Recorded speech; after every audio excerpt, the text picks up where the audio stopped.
नमस्कार. आजचा सवालमध्ये तुमचं मनपूर्वक स्वागत. उरीवरच्या दहशतवादी हल्ल्यावरच्या चर्चेला काल तुम्ही जो प्रतिसाद दिलात त्याबद्दल मनपूर्वक धन्यवाद. खूप मोठा प्रतिसाद दिलेला आहे. या चर्चेचा दुसरा भाग आज आपण 10 वाजता करणार आहोत. मोदी सरकारने जी पावलं उचलली आहेत ती योग्य आहेत का त्याची चर्चा करणार आहोत. पण आता आपली पहिली चर्चा जी अत्यंत महत्त्वाची आहे महाराष्ट्राच्या दृष्टीने, तिचा प्रश्न बघा. मराठा समाजाला ओबीसींचा दर्जा मिळावा ही मागणी योग्य आहे का? ही मागणी मराठा क्रांती मोर्चा जे आता सगळ्या महाराष्ट्रात निघतायत, विदर्भात निघाले, मराठवाड्यात निघाले, आता पश्चिम महाराष्ट्रात उद्या सोलापूरला मोर्चा आहे आणि थेट मुंबईपर्यंत पुढच्या महिन्यामध्ये हे लक्षावधी लोकांचे मोर्चे येणार आहेत. त्या मोर्चामधली ही मागणी आहे. ही मागणी योग्य आहे का यावर मी आज चर्चा करणार आहे. याचं कारण या मागणीचे अनेक पदर आहेत, या मागणीच्या अनेक बाजू आहेत. ओबीसी समाजाचा याला विरोध आहे. ओबीसी समाजातल्या काही जणांचं म्हणणं वेगळं आहे. त्यांचा विरोध आणि पाठिंबा याच्यामधली भूमिका आहे.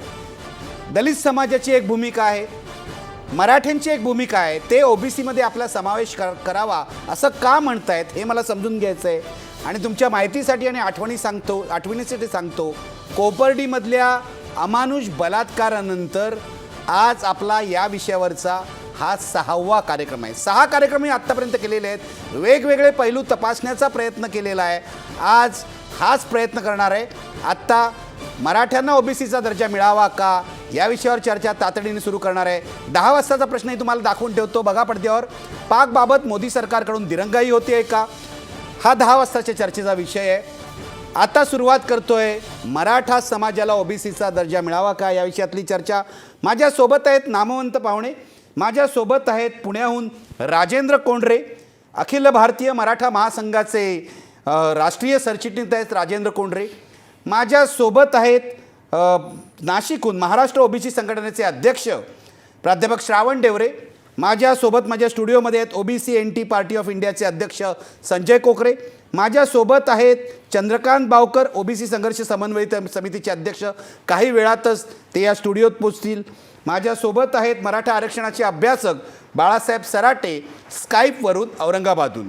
मी या चर्चेला सुरुवात करणार आहे राजेंद्र कोंढरे तुमच्यापासून, कारण हे जे लक्षावधीचे ऐतिहासिक मराठा मोर्चे निघत आहेत त्यामध्ये तुम्ही पहिल्यापासून सहभागी आहात. आपण काही चर्चा केला त्यामध्येही तुम्ही सहभागी होतात.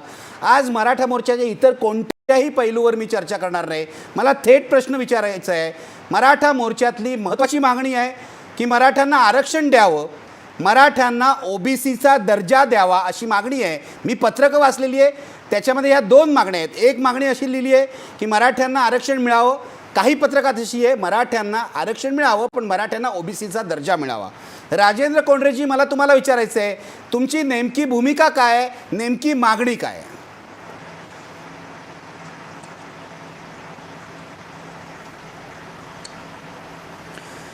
दोन गोष्टी ह्याच्यामध्ये महत्त्वाच्या आहेत की मराठा समाजाला ओबीसीचा दर्जा द्यावा का. तर ऑलरेडी मराठा समाज हा ओबीसीमध्ये आहेच, फक्त क्लॅरिफिकेशनचा विषय आहे आणि तो राज्य शासनाच्या पातळीवर तो सुटू शकतो असा आमचा 100% विश्वास आहे. आज ह्या ठिकाणी जो प्रश्न उपस्थित केला गेला की मराठ्यांना ओबीसीचा दर्जा द्यावा का, त्याच्यासाठी आपल्याला मागच्या पार्श्वभूमीवर जावं लागेल. आजचा जो महाराष्ट्र आहे हा 1960 साली पुनर्रचना झाल्यानंतर अस्तित्वात आलेला महाराष्ट्र आहे. ह्या महाराष्ट्राच्या पूर्वी आपला जो मुंबई प्रांत होता सौराष्ट्रापासून तर बेळगावपर्यंत, तर हा एक प्रदेश मुंबई प्रदेश म्हणून ओळखला जात होता. त्यानंतर हैदराबादचं जे स्टेट होतं ते निजाम स्टेट, हा मराठवाड्याचा प्रदेश हैदराबाद स्टेटमध्ये होता. आणि आजचा जो विदर्भ आहे हा विदर्भ प्रदेश पूर्णपणे सीपी बेरार म्हणून जो मध्य प्रदेशचा भाग आहे त्याचा भाग होता. आता ह्या परिस्थितीमध्ये आपण एका गोष्टीकडे लक्षात द्यायला पाहिजे, जात ही पूर्वजाकडनं येते आणि ती पूर्वजाकडनं आल्यानंतर आजोबा, पंजोबा, आजोबा आणि वडील आणि मुलाकडे अशी जात येते. जात ही उलटी जात नाही, नेहमी लक्षात घ्या. आणि माझा ह्या ठिकाणी असा दावा आहे की मुंबई जो इलाका होता मुंबईचा, ह्याच्यामध्ये जवळपास 60 ते 65% मराठ्यांच्या ह्या नोंदी ह्या कुणबी म्हणून आहेत. आणि जो सीपी बेररचा आजचा विदर्भाचा जो प्रदेश आहे त्याचही ठिकाणी मराठा समाजातला जो संबंध घटक आहे हा कुणबी म्हणून आज आरक्षणाच्या सवलतीमध्ये आहे आणि त्याला ओबीसीचा दर्जा आहे. पश्चिम महाराष्ट्रामध्ये आणि उत्तर महाराष्ट्रामध्ये जे लोक ओबीसीचं कुणबी प्रमाणपत्र धारण करतात त्या मराठा समाजातल्या सर्व वर्गाला आजही ओबीसीचा दर्जा आहे आणि ती सगळं ओबीसीचा दर्जा असलेली आजची माणसं आणि मराठा म्हणून ज्यांची जातीची नोंद आज कास्ट सर्टिफिकेटवर आहे ह्यांचे आज वैवाहिक संबंध होतात, एकमेकाशी नातीगोती होतात. त्यामुळं हा मराठा समूहातला कुणबी म्हणून जो क्लॅरिटीचा विषय आहे तोच खऱ्या अर्थाने प्रामुख्याने आजच्या पटलावर आहे आणि त्यामुळं मराठा समाज हा ऑलरेडी ओबीसीमध्ये आहे आणि क्लॅरिफिकेशनचा फक्त विषय आहे. एवढंच मी ह्या ठिकाणी तुम्हाला नमूद करू इच्छितो. राजेंद्र कोंडरेजी, एकच स्पष्टीकरण विचारतोय आणि मग जाणार आहे श्रावण डेवरे यांच्याकडे.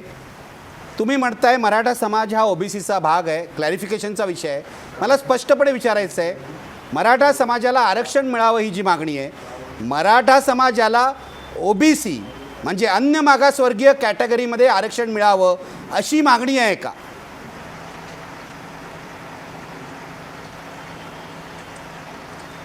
हो, बरोबर आहे ना ती.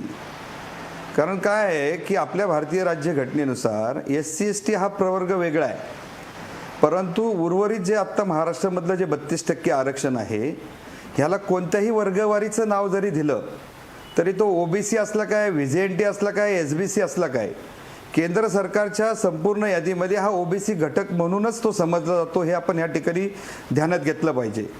आता महाराष्ट्रामध्ये मागच्या सरकारने मराठ्यांना आरक्षण देताना SBC असं त्या प्रवर्गाचं जरी नाव दिलं असलं तरी ओबीसी प्रवर्गामध्ये किंवा VJNT प्रवर्गामध्ये जे निकष आरक्षणासाठी पात्र धरले जातात त्याच निकषाची पूर्तता तत्कालीन नारायण राणे समितीने त्यावेळेस केलेली होती आणि त्यानुसार ते आरक्षण दिलं गेलं होतं.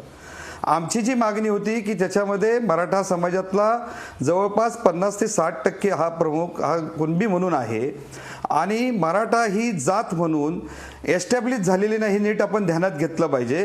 कारण 1920च्या अगोदर जवळपास प्रत्येक गावातल्या तुम्ही जर जातीच्या नोंदी असणारं जे गाव नमुना नंबर 14 रजिस्टर हे ब्रिटिश काळामध्ये तयार झालेलं रेकॉर्ड आहे. हे रेकॉर्ड कोणीही मराठ्यांनी बनवलेलं नाही. ते रेकॉर्ड आज प्रत्येक गावात जर तुम्ही जाऊन तपासलं तर माझ्याच गावामधलं कोंढरे आडनावांचं 80% लोकांच्या नोंदी तुम्हाला कुणबी सापडतील, काही लोकांच्या मराठा सापडतील. त्यामुळं मराठा आणि कुणबी हे एकाच नाण्याच्या दोन बाजू आहेत आणि म्हणूनच मी म्हणतो की याच्यामध्ये क्लॅरिफिकेशनचा विषय आहे. ठीक आहे, मी श्रावण डेवरे यांच्याकडे जाणार आहे. महाराष्ट्र ओबीसी संघटनेचे अध्यक्ष आहेत, या विषयाचे अभ्यासक आहेत. डेवरे सर, तुम्ही काय उत्तर द्याल? मागणी स्पष्ट झालेली आहे. परवाच्या आपल्या कार्यक्रमामध्ये यावर वाद झाला. मराठा समाजाला आरक्षण हवं हे मान्य आहे, पण आता राजेंद्र कोंडरे जे म्हणतायत मराठा समाजाला ओबीसी म्हणून आरक्षण हवं आहे, यावर तुमचं ओबीसी समाजाचं काय म्हणणं आहे? सर, आमचा स्पष्टपणे विरोध आहे आणि तो यांनी मागणी केल्याच्या दिवसापासून आमचा स्पष्ट विरोध आहे. आमचा विरोध याला नाही की त्यांना आरक्षण मिळू नये, त्यांना आरक्षण मिळावं, परंतु त्यांनी ओबीसी मध्ये येऊ नये, ओबीसी म्हणून आरक्षण मागू नये, अशी आमची स्पष्ट भूमिका आहे. आणि या भूमिकेला सगळे शास्त्रीय आधार आहेत, कायद्याचे आधार आहेत, संशोधनाचे आधार आहेत. आतापर्यंत कमीत कमी 8 वेळा सुप्रीम कोर्टाने, हायकोर्टाने निकाल दिलेले आहेत की मराठा समाज ओबीसी मध्ये येऊ शकत नाही. अगदी स्पष्टपणे निकाल दिलेले आहेत हायकोर्टाने, सुप्रीम कोर्टाने, वेगवेगळ्या आयोगांनी कितीतरी वेळा. म्हणजे सरासरी जर काढली तर दर वर्षाला हे पुन्हा पुन्हा एखाद्या आयोगाकडे जातात, पुन्हा पुन्हा एखाद्या हायकोर्टात जातात, पुन्हा पुन्हा सुप्रीम कोर्टामध्ये जातात. म्हणजे जोपर्यंत याच्या बाजूने निकाल लागत नाही तोपर्यंत हे कोर्टातच जात राहणार आणि तोपर्यंत हे प्रश्न तापत ठेवणार.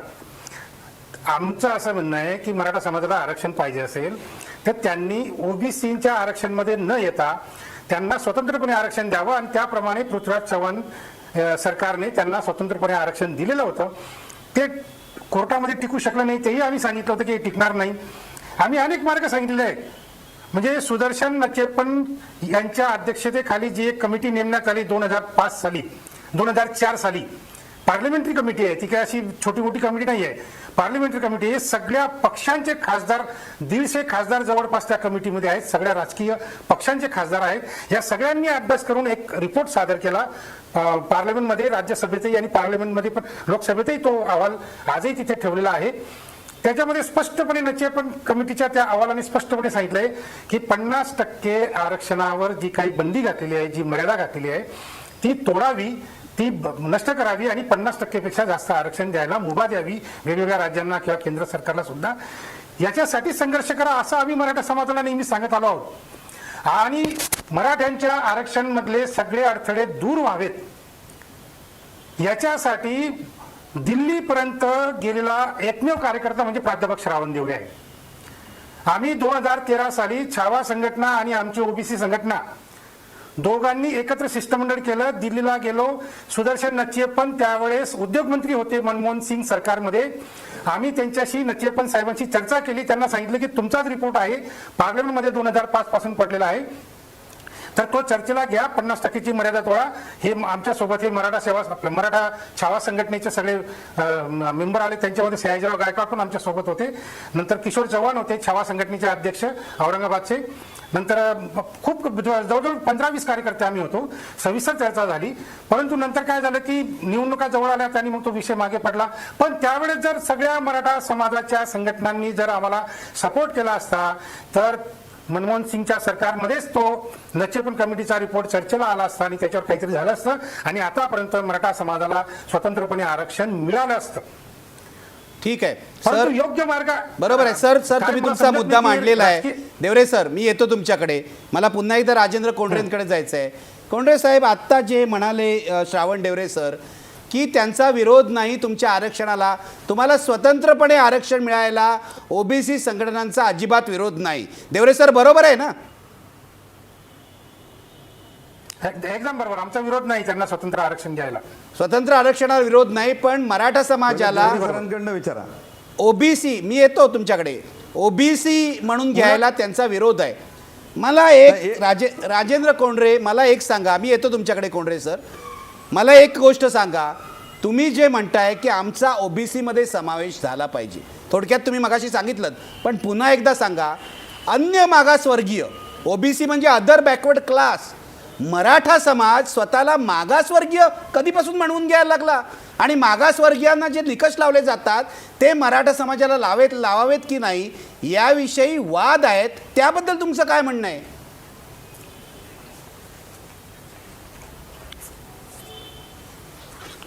दोन गोष्टी याच्यामध्ये आहेत.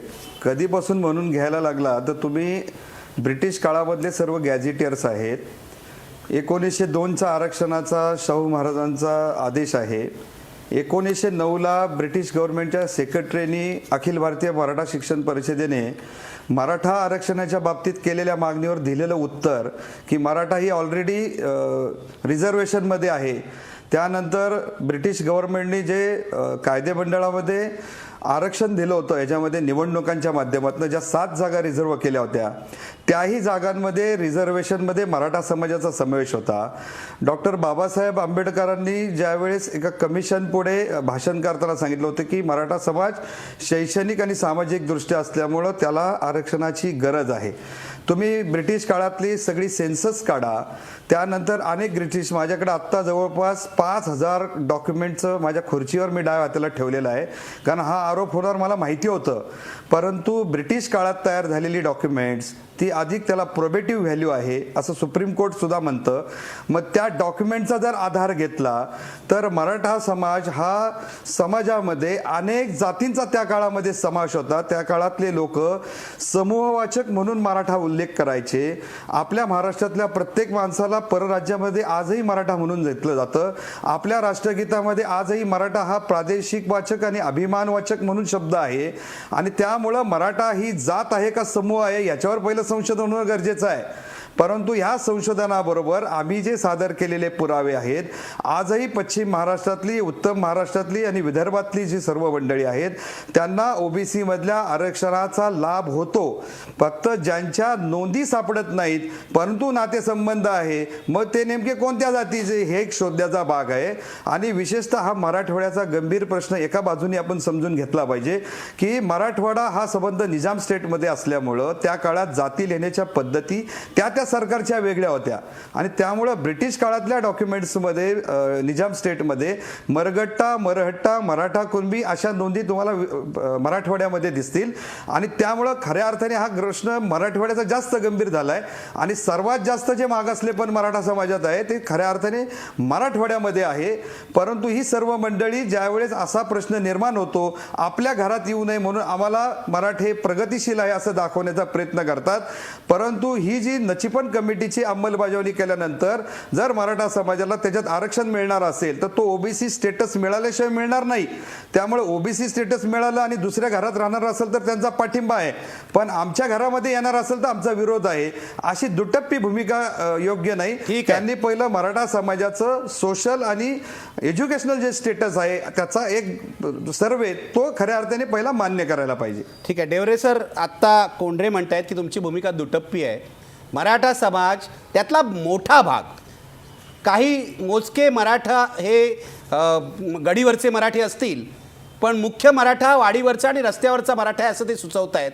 मला तुम्हाला विचारायचं आहे, ते म्हणतात आम्ही मागासवर्गीयातच आहोत, तुमचा याला विरोध काय आहे? समाजशास्त्रीय पुरावा नाही आहे मराठा समाज मागासवर्गीय असल्याचा? सर, आम्ही असं काहीच म्हणत नाहीये. जे काही म्हणायचं आहे ते सगळे तज्ज्ञ लोक म्हणतायत, हायकोर्ट म्हणताय, सुप्रीम कोर्ट म्हणताय. आम्ही काहीच म्हणत नाहीये.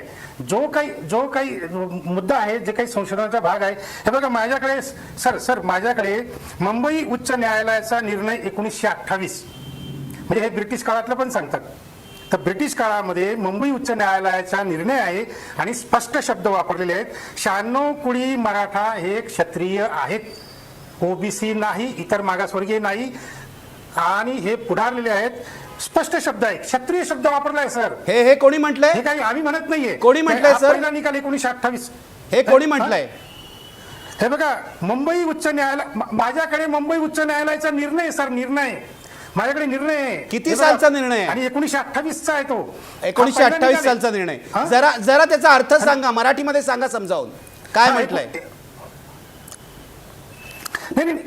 नाही, त्याच्यामध्ये एक केस गेलेली आहे, अपील झालेला आहे 1925 साली आणि त्याचा निकाल त्यांनी 26 जानेवारी 1928 ला दिलेला आहे.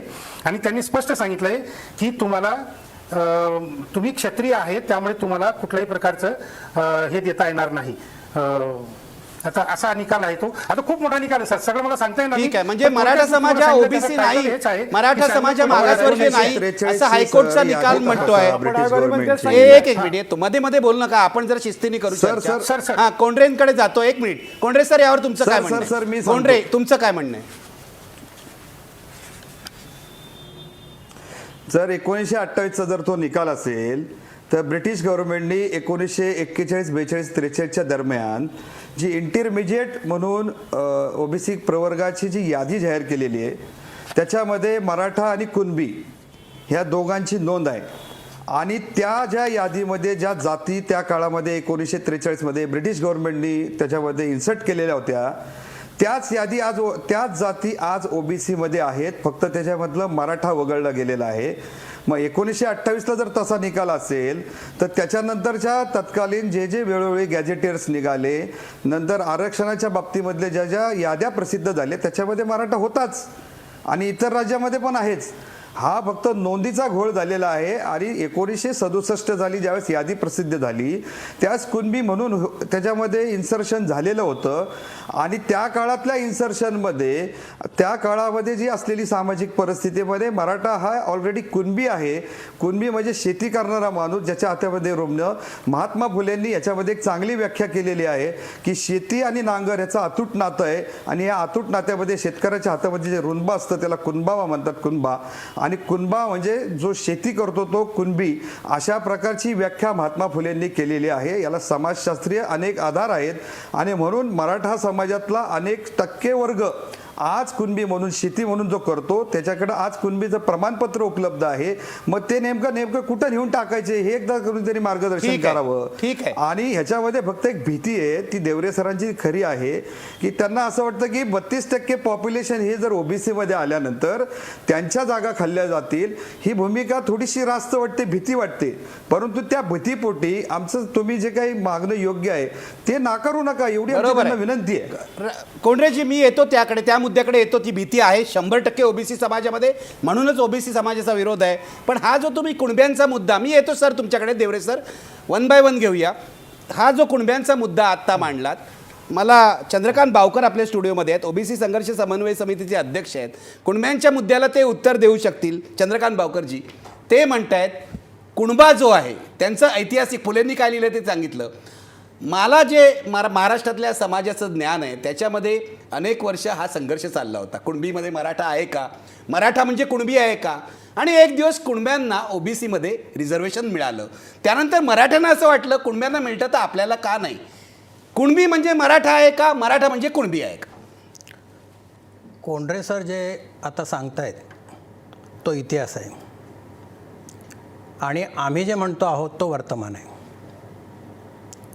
मराठा आणि कुणबी हे एक होते, परंतु आज ते कुणबी नाहीत.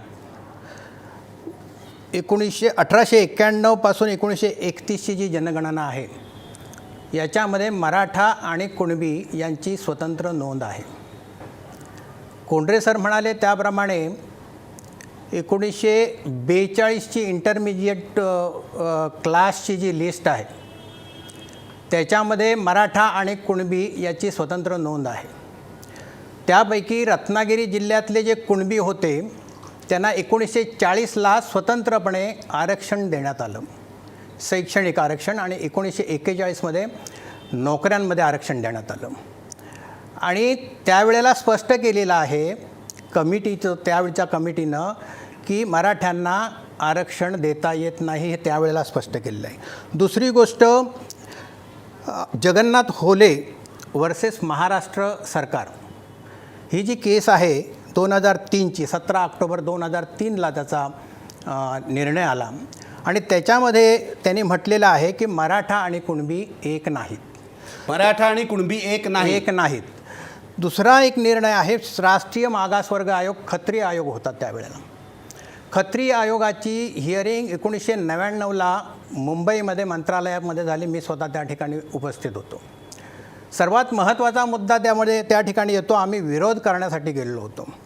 एक पहिलं असा त्याच्यामधला मुद्दा आहे की 16(4) प्रमाणे, घटनेच्या 16(4) प्रमाणे मागास कोण, तर जो सामाजिक आणि शैक्षणिकदृष्ट्या मागास आहे त्याला ओबीसी म्हणतात.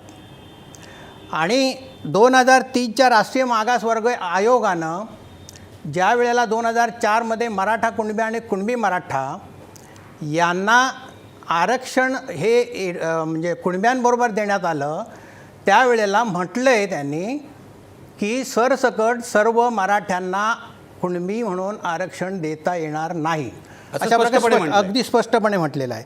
आणि त्याच्यानंतर 2008मधला अशोक कुमार ठाकूर विरुद्ध भारत सरकार यांचा जो निर्णय आहे त्याच्यामध्ये देखील स्पष्टपणे म्हटलेलं आहे की मराठा आणि कुणबी एक नाहीत.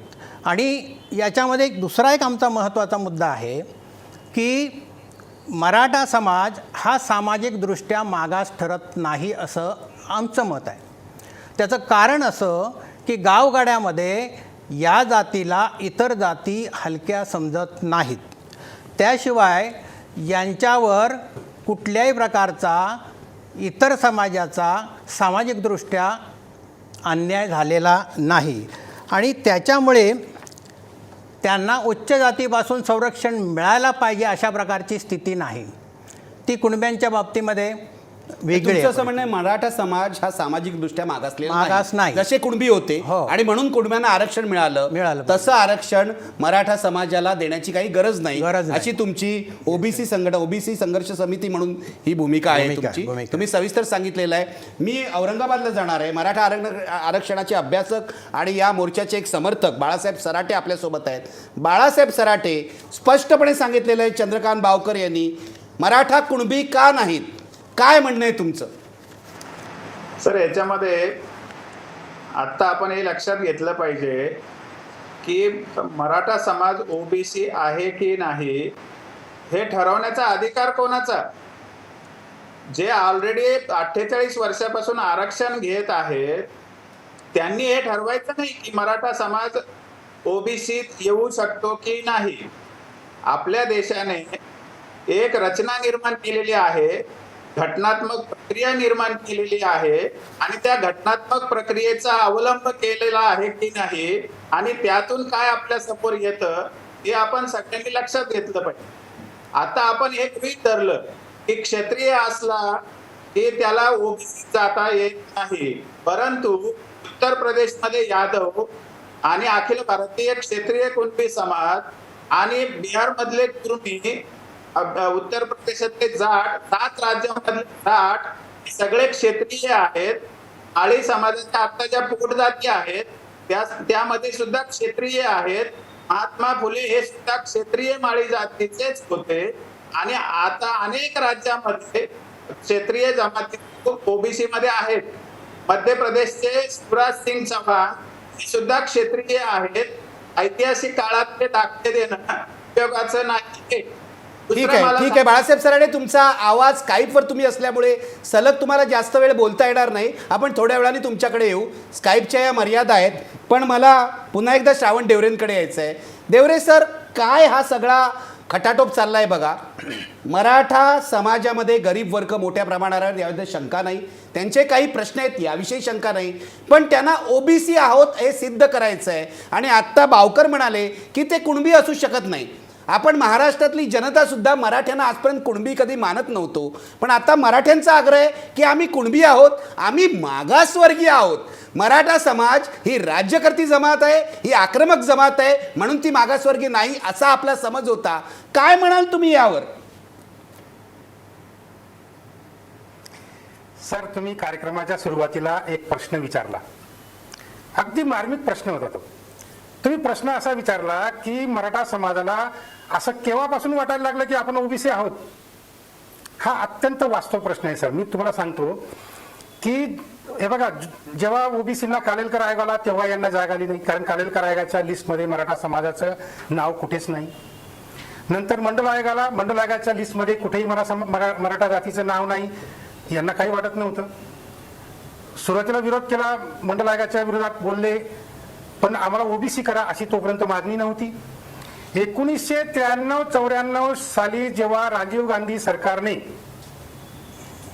पंचायत समिती आणि जिल्हा परिषदांमध्ये, स्थानिक स्वराज्य समितींमध्ये जेव्हा ओबीसीसाठी आरक्षण ठेवलं आणि तेव्हापासून गावामध्ये सरपंच न्हावी समाजाचा माणूस व्हायला लागला, पंचायत समितीचा सभापती हा माळी समाजाचा माणूस व्हायला लागला, कुठे तेली समाजाचा माणूस निवडून यायला लागला, तो पदाधिकारी व्हायला लागला आणि स्थानिक स्वराज्य संस्था या मराठा समाजाच्या हातून जायला लागल्यात.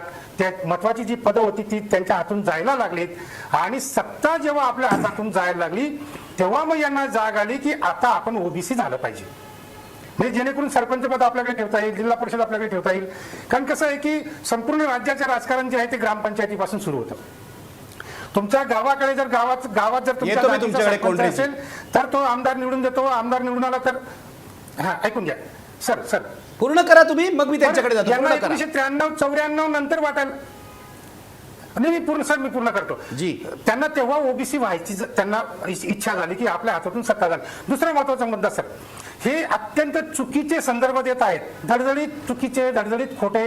आता या साहेबांनी एक संदर्भ दिला, कोणता संदर्भ माहिती का? तात्यासाहेब महात्मा ज्योतिराव फुलेंनी सुद्धा मराठ्यांना कुणबी म्हटलेलं आहे, असं कुठंच म्हटलेलं नाही. संपूर्ण समग्र वाङ्मय, तात्यासाहेब महात्मा फुलेंचा संपूर्ण वाङ्मय तुम्ही समोर ठेवा आणि असं त्यांचं एक प्रकरण आहे, त्या प्रकरणाचं नाव आहे तात्यासाहेब महात्मा फुलेंनी लिहिलेलं आहे. त्याच्यात म्हटलंय खासा मराठा म्हणवणारा, असा तो वरती टायटल आहे आणि त्याच्यामध्ये खाली एक पानभर असं विश्लेषण आहे. पानभर विश्लेषण आहे, पण ऐकून घ्या जरा प्लीज.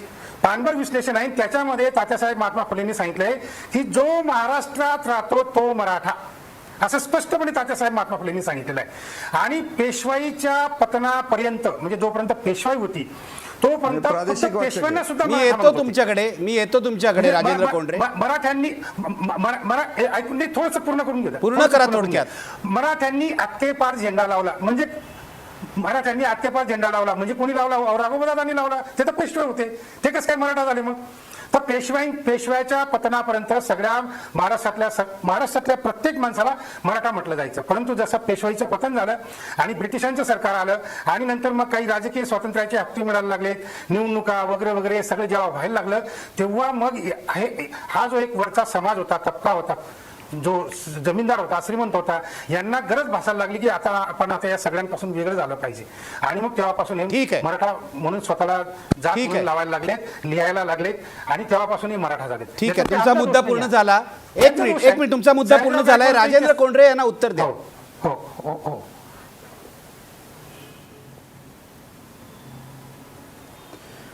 हे बघा, मी तुम्हाला इतके पुरावे आहेत आत्ता माझ्याकडे की मराठा समाज त्यावेळेस प्रादेशिक वाचक समूह म्हणून गणला जायचा आणि ब्रिटिश गव्हर्नमेंटचं रेकॉर्ड असं सांगतंय, मराठा तेली, मराठा तांबोळी, मराठा माळी, मराठा परेट, मराठा धनगर. आत्ता माझ्या डाव्या हाताला याच्या शेकडो गॅजेटियर आणि नोंदी आहेत. ह्या तज्ज्ञांनी ह्या तपासून ह्या खोट्या ठरवाव्यात. मी सक्रिय सामाजिक जीवनातनं निवृत्ती स्वीकारायला तयार आहे. नंबर 1. दुसरी गोष्ट, कोंढरेजी एक मिनिट. कोंढरेजी माझा हा प्रश्न आहे. कोंढरेजी एक मिनिट. कोंढरेजी माझा हा प्रश्न आहे की हे कोर्टाने मान्य केलंय का? कोंढरेजी ऐका ना, हे पुरावे कोर्टाने मान्य केले आहेत का? सरकारचं काम आहे. नाही कोंढरेजी, हे पुरावे कोर्टाने मान्य केले आहेत का? कोर्टापुढे जायचा विषयच आला नाही कधी. मुळामध्ये मी या ठिकाणी नमूद करू इच्छितो की हा वाद कधी कोर्टापुढे येण्याचा विषयच आलेला नाही. हा विषय आलेलाच नाही ना, नीट समजून घ्या. मी तुम्हाला आता या ठिकाणी माझ्याकडे आता मी ह्याचा पुरावे घेऊनच बसलेलो आहे.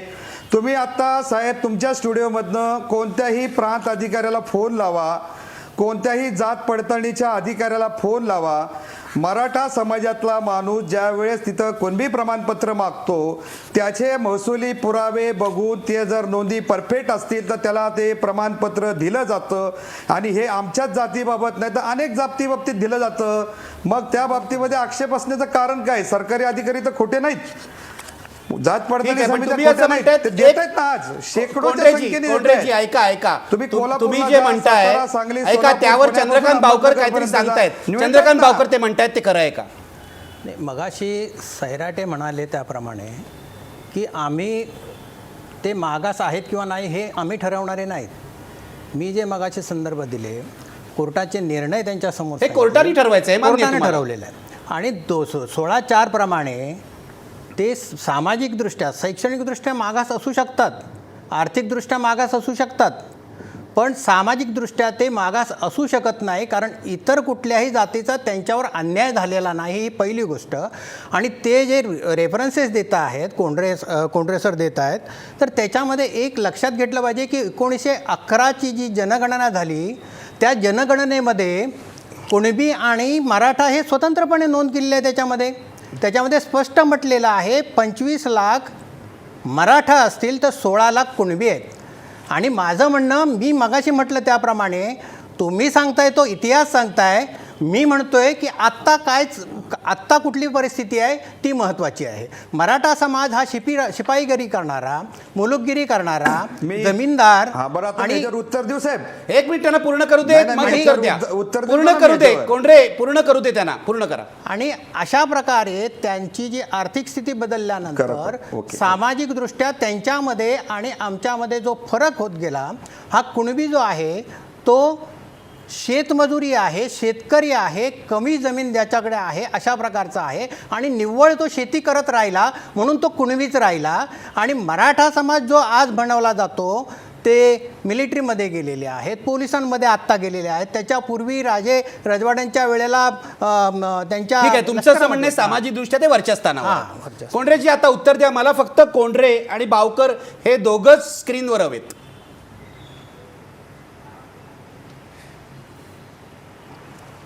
कोंढरे उत्तर द्या. आत्ता त्यांनी जे सांगितलंय की मराठा कुणबी ज्या वेळेस, हॅलो, बोला बोला बोला बोला बोला कोंढरेजी बोला. हॅलो कोंढरेजी बोला, ऐकू येत नाहीये का तुम्हाला? मला असं वाटतं त्यांच्याशी संपर्क तुटलेला आहे. संजय कोकरे मी तुमच्याकडे येतोय. संजय कोकरे हे ओबीसी पार्टी ऑफ इंडिया नाही, तर ओबीसी एनटी पार्टी, म्हणजे ज्याच्यामध्ये भटक्या विमुक्त जमाती येतात त्यांचे प्रतिनिधित्व करतात. आपण चर्चा ऐकली. ही चर्चा ओबीसीचे अभ्यासक श्रावण डेवरे कोंढरे, इथे जे ओबीसी संघर्ष समन्वय समितीचे चंद्रकांत बावकर यांच्यामध्ये झाली. तुमच्या पक्षामध्ये NT सुद्धा आहेत, भटक्या विमुक्त जाती सुद्धा आहेत. तुमची काय भूमिका आहे सांगा. सर्वप्रथम आपण मराठ्यांची मानसिकता पहिली तपासली पाहिजे. जे लोक मोर्चे काढतात आहे त्याच्यामागे त्यांची मानसिकता बघा. पहिली त्यांची मागणी आहे कोपर्डीमध्ये जो अन्याय अत्याचार झाला त्या नराधामाला शिक्षा झाली पाहिजे. शिक्षा झाली पाहिजे त्याच्यावर आपण नाही बोलत हा, आहोत. आपण फक्त आरक्षणाविषयी बोलतोय. आज माझा मुद्दा त्याच्यावर तेवढाच आम्हाला आहे. बोलता तुम्ही येईल. भाषण द्यायचं नाही, नाही. नाही, नाही. नाहीतर आपण मी त्याच्यावर मी बोलायचं अजिबात नाही. तुम्हाला प्रश्न विचारणार नाही. मुद्देसूद बोला. एक मिनिट, आपण फक्त आरक्षणाविषयी बोलतोय त्यावर बोला. हा त्यांची मानसिकता काय पहिलं काय दाखवतात आहे आरक्षणाच्या बाबतीत की हा गरीब हटवणार आहे. म्हणजे आम्ही गरीब झालो म्हणजे शिक्षण संस्था आमच्याकडे, सरकार क्षेत्र आमच्याकडे, सत्ता आमच्याकडे, तरी आम्ही गरीब राहिलो. आणि त्यांचा दोष कोणाचा? ओबीसीचा. मग आम्हाला कुठे घुसायचं आहे? ओबीसी मध्ये समाविष्ट करायचं आहे. खरे कारण त्यांचं आहे की त्यांना ही जातवर्गीय सत्ता अबाधित ठेवायची आहे. म्हणजे त्यांनी बघितलं बिहारमध्ये बघितलं, जर आपण यूपीमध्ये बघितलं तर जो जाट समाज होता, ठाकूर समाज होता, त्याची तू चालायची. आणि या महाराष्ट्रामध्ये ते दिवस लांब नाही की दूरवरपर्यंत या मराठा समाजाचा मुख्यमंत्री ठीक आहे, कधीच म्हणजे बोल- तुमचं असं म्हणणं आहे की त्यांना सत्ता अबाधित ठेवण्यासाठी ओबीसीमध्ये समाविष्ट समाविष्ट करायचं. आणि ओबीसीची मदत पाहिजे. हा, कारण ते ओबीसी काहीतरी 52% बोलताय. हा, हा, आहेत. दुसरी मी गोष्ट म्हणजे सर, एक मिनिट थांबा. ओबीसीला जे आता- आरक्षण मिळालं ना त्याच्यामध्ये आर्थिक निकष पूर्ण केलेले आहेत. हे सांगतात की आर्थिक निकष नाही. मंडल आयोगाने तुम्हाला बघितलं, मंडल आयोगाने 4 निकष वापरले. ज्यावेळी काकासाहेब कालेलकर आयोग जनता दल सरकारने, जनता पार्टी सरकारने आपलं जाहीरनाम्यात दिलं होतं की आम्ही त्याचं लागू करू, परंतु काकासाहेब कालेलकर आयोगाने आर्थिक निकष लावला नाही म्हणून घेतलं नाही. बीपी मंडल आयोग स्थापन केला. बीपी मंडल आयोगाने 11 कसोट्या वापरल्या. त्याच्यामध्ये आर्थिक निकष सुद्धा आहे. कुठले आर्थिक निकष ओबीसीच्या बाबतीत वापरले? एक त्यांची राहणीमान, त्यांची घरची परिस्थिती, प्लस त्यांच्या नावावर किती जमिनी आहेत, त्यांच्या दारिद्र्याची स्थिती, ह्या सर्वचा अभ्यास करून तुमचा मुद्दा काय आहे? आमचा मुद्दा आहे की हे लोक हे मराठा समाजाला लागू होत नाही, हा तुमचा मुद्दा हा आहे. बरोबर आणि आहे, म्हणून ठीक त्यांना आहे, आरक्षण दिलं नाही मंडल आयोगाने, म्हणून त्यांना आरक्षण ठीक दिलं आहे. नाही. कोंढरे उत्तर बोलण्यात द्या जागा याला. हो. कोंढरे उत्तर द्या.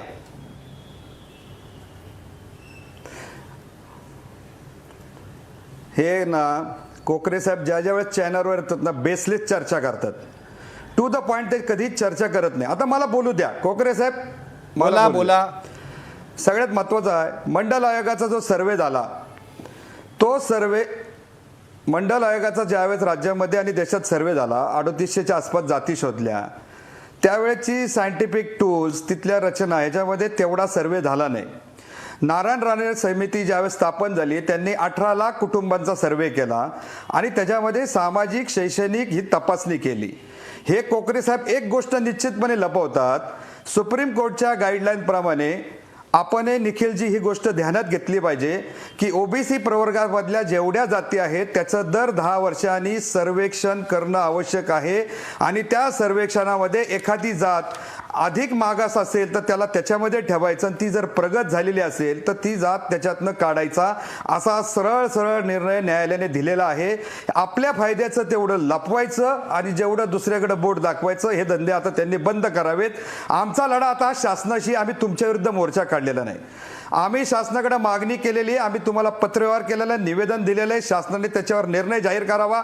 आम्ही शासनाच्या दारात जाणार नाही आणि हे अशी चर्चेची गुऱ्हाळ करून जातीमध्ये भांडण लावून आम्हाला महाराष्ट्रातलं राजेंद्र सामाजिक कोंढरे, वातावरण राजेंद्र बिघडवायचं कोंढरे नाही. ऐका. आमचा कोणत्या राजेंद्र जाती-धर्माच्या कोंढरे, विरोधात तुम्हाला लढा नाही. चर्चा ही करावीच आमच्या ज्या लागेल. मुलांना शिक्षणाचा हक्क पाहिजे. मराठा समाज हा, सर. दादागिरी करणार आणि रिझर्वेशन मिळवणार असं होणार नाही. करू तुम्ही ना. 10 लाख, 20 लाख, 25 लाख किती सत्तेवर या, किती राज्यात या, मग रस्त्यावर असं या, नाही म्हणत. चर्चा लोकशाही मार्गाने करावी लागेल. तुम्हाला हे पटवावं लागेल कोर्टाला. तुम्हाला हे पटवावं लागेल की तुम्ही ओबीसी कसे आहात. तेव्हा तुम्ही जे हे म्हणतायत ना की त्यांनी विधानं करून दे, ओबीसी मध्ये घुसण्याचा जो तुमचा प्रयत्न आहे बोलू त्याला मी. ते विरोध करतायत. हे तुम्ही लक्षात घ्या आणि तुम्हाला शांतपणे करावं लागेल. आजपर्यंत जे मराठे गडीवर राहत होते ते जर येऊन सांगायला लागले की बरं, आम्ही आता मी ओबीसी बोलू आहोत का? तर मानायचं कसं? बोला. येतो तुमच्याकडे, मला बोलू दे. आणि समिती येतो. कागदपत्रावरून मग हे कोर्टानं तुम्ही सिद्ध कागदपत्रावरून करायला माना. पाहिजे. हे ब्रिटिश कोर्टात सिद्ध गॅझेटवरून करायला माना. पाहिजे. गाव नमुना कोंढरे नंबर हे 14 कोर्टात तपासा. सिद्ध करायला पाहिजे. तुम्ही साहेब, हा कोर्टात कोर्ट- इंटरव्ह्यू पिटिशन का साहेब, करत आपण नाही? प्रश्नांची गल्ल, मला 1 मिनिट बोलू द्या ना. हा, बोला प्रश्नांची बोला गल्लत बोला करू नका. बोला, पूर्ण करा, बोला. माझं म्हणणं साहेब कोर्टापुढचा विषय वेगळा आहे. तुम्ही नीट मला 2 मिनिटं बोलू द्या. बोला. ऐका, 2 मिनिटं मला बोलू द्या. पहिली गोष्ट, ह्या प्रश्नाचं आपण वर्गीकरण करा. नंबर 1, मला आता मोजून 3 ते 4 मिनिटं द्या. ठीक आहे, बोला. हे अतिशय महत्वाचं आहे. लाखो लोक हा महाराष्ट्रामध्ये प्रश्न बघतायत. आम्हाला तुम्ही जे सांगताय की आज 25 लाख 30 लाख लोकांचे जे मोर्चे निघतायत, त्या मोर्चेकऱ्यांचा अपमान करू नका. आम्ही कारण अपमान त्यांनी करत नाही अतिशय आहोत. कोंडरे, ध्यानात घ्या. शांतपणे ही तुमची मूक भाषा जी आहे ना मोर्चे कोंडरे, काढलेले. अपमान करत कोणत्याही नाही आहोत, पण मोर्चामध्ये चर्चा कुठेही झाली नुकसान पाहिजे. नाही. मला एक 30 मिनिट लाख बोलू द्या, लोक सर. रस्त्यावर आले म्हणून ते बरोबर असतात असं नाही. मराठा जर एक दिवस अचानक उठून मी सर, ओबीसी आमच्या- असं सांगायला लागले तर ते मान्य कसं करणार? तुम्ही हे मला अपमान मग आणि असं- मानाच्या मग भाषा 30 करू लाख नका. लोकांना मूर्ख मी दाखवण्याचा 1 धंदा कोटीचा नाही. मोर्चा आला तरी घाबरणारा 30 लाख माणूस लोकांना नाही. मूर्ख मला ठरवताय मग. मला मग चर्चा ते काय करायची वेडे आहे. म्हणून रस्त्यावर येतात का? त्यांना भावना नाहीत का? भावनेवर निर्णय होत नाही. निर्णय वस्तुस्थिती, कोर्ट आणि फॅक्ट्सवर होतो. भावनेवर मग मला निर्णय आता होत बोलू द्या नाही. का? तुम्ही मला सांगा, बो- तुम्ही कोर्टापुढे हा. सिद्ध का करत नाही? तुम्ही हा, सांगा. नक्कीच. आणि सांगा. नक्कीच त्याच्यावरच व्हायला पाहिजे. मी त्याच्यावरच व्हायला पाहिजे म्हणतोय. बोला. हा, आता मला बोलू द्या. मला विचार करून डिस्टर्ब करू नका. मला मोजून 5 मिनिटं द्या. मगाशी पहिली तुम्ही गोष्ट 4 आहे, मिनिटं मागितली होती, तेवढ्यातच मराठा करा पूर्ण. समाजातला एक वर्ग कुणबीमध्ये आहे. तो कुणबी म्हणून आज जात प्रमाणपत्र घेतोय. तुम्हाला मान्य करा. ऐका ना सर, मला तर बोला बोलू द्या. बोला बोला. ते आज कुणबी म्हणून आहेत. ती 100% वस्तुस्थिती आहे. आणि त्याच्यासाठी तुम्ही सगळी जी डॉक्युमेंट्स आहेत त्याच्यामध्ये आमचे लोक प्रमाणपत्र घेतात. त्याच्यात कोणतीही शंका नाही. नंबर 1. नंबर 2, ज्यांच्या कास्ट सर्टिफिकेटवर मराठा असा शब्द आहे त्याच्यातल्याही बहुतांश लोकांना कुणबी प्रमाणपत्र मिळू शकतात. आज त्यांच्याकडे असे पुरावे उपलब्ध नाहीत. त्यांच्यापुरता हा प्रश्न निर्माण झालेला आहे. दुसरा त्यांचं म्हणणं आहे की हायकोर्टामध्ये जी याचिका आत्ता दाखल झालेली आहे त्याचे 2 भाग केले पाहिजेत की 50% पुढचं जे आरक्षण दिलं गेलेलं आहे मराठा समाजाला, ह्याच्यामध्ये थोडीशी त्यावेळच्या राजकीय पक्षांनी आणि आत्ताच्या राजकीय पक्षांनी एक भूमिका याच्यामध्ये घेतलेली आहे की अस्तित्वात असलेल्या ओबीसीच्या आरक्षणाला धक्का न लावता मराठा समाजाला कशा पद्धतीने स्वतंत्रपणे आरक्षण देता येईल असा तो विषय होता. आणि तो 50%ची लिमिट क्रॉस झाल्यामुळं हायकोर्टामध्ये त्याला स्थगिती दिली गेलेली आहे. आज जे प्रश्न आहे आतमध्ये जे ओबीसी मध्ये मराठा समाजातले जे लोक आहेत त्यांचा आता प्रश्नच राहिलेला नाही. ते ऑलरेडी सेफ अँड क्लिअर.